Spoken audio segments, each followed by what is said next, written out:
Hari ini kita memulai tema baru, uang dan pekerjaan. Kitab Amsal berbicara tentang keduanya berulang kali, karena begitu besar pengaruhnya dalam kehidupan sehari-hari kita. Dalam beberapa hari ke depan, kita akan melihat bagaimana Alkitab memberi hikmat tentang kekayaan dan kerja. Dan hari ini, kita mulai dengan kebenaran ini. Kekayaan bukanlah sesuatu yang jahat. Sebenarnya, ia adalah kebaikan yang besar, selama tidak menjadi yang terutama dalam hidup kita.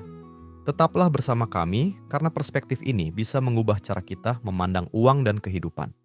Amsal pasal 8 ayat 17 sampai ayat 19 dan pasal 10 ayat 22.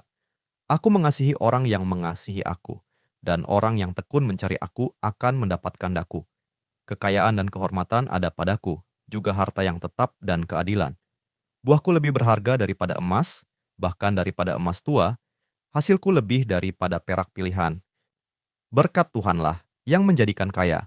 Susah payah tidak akan menambahinya. Kekayaan itu baik.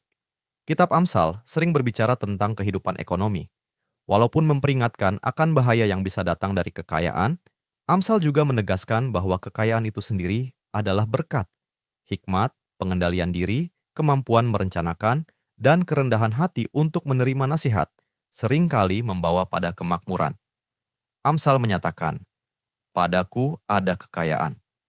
Namun Amsal pasal 10 ayat 22 menambahkan perspektif yang penting. Berkat Tuhanlah yang menjadikan kaya, susah payah tidak akan menambahinya. Yang dimaksud dengan susah payah adalah beban kerja berlebihan yang menghancurkan hidup, hasrat tanpa henti akan kekayaan dan kuasa yang lahir dari kelemahan dan keegoisan. Amsal pasal 10 ayat 3 menunjukkan bahwa nafsu semacam ini tidak pernah memuaskan, dan Amsal pasal 20 ayat 31 menegaskan bahwa Allah menolak kerja yang merusak diri sendiri. Kekayaan yang dibangun di atas kerja mati-matian tanpa henti hanya akan menguras jiwa. Orang bijak tidak mengejar kekayaan lewat kerja yang melelahkan tanpa arah. Sebaliknya, ia bekerja rajin sambil mempercayai berkat Tuhan. Amsal mengajarkan bahwa hubungan yang akrab dengan Tuhan lebih berharga daripada emas yang paling murni. Kekayaan memang sesuatu yang baik, tetapi hanya selama ia tidak menjadi summum bonum, kebaikan tertinggi dalam hidup kita. Mari kita berhenti bentar dan mikir, di mana kamu pernah melihat dalam hidupmu sendiri atau dalam hidup orang lain, perbedaan antara mengandalkan kerja keras yang menyiksa dengan mempercayai berkat Tuhan dalam hal uang. Mari kita berdoa bersama. Tuhan, biarlah kami tidak menjadi iri atau meremehkan, tidak terlalu terpesona atau takut terhadap kekayaan.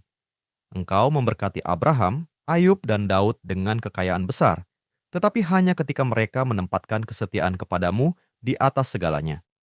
Jadikanlah kami seperti mereka, dan jagalah agar kami tidak menjadikan kekayaan sebagai yang terutama. Amin. Terima kasih telah bergabung dalam pembelajaran Alkitab hari ini. Jika Anda merasa diberkati melalui firman ini, bagikan kepada keluarga dan teman-teman Anda. Jangan lupa untuk like video ini, tinggalkan komentar, dan subscribe channel kami agar kita dapat terus belajar dan bertumbuh bersama dalam firman Tuhan. Tuhan Yesus memberkati.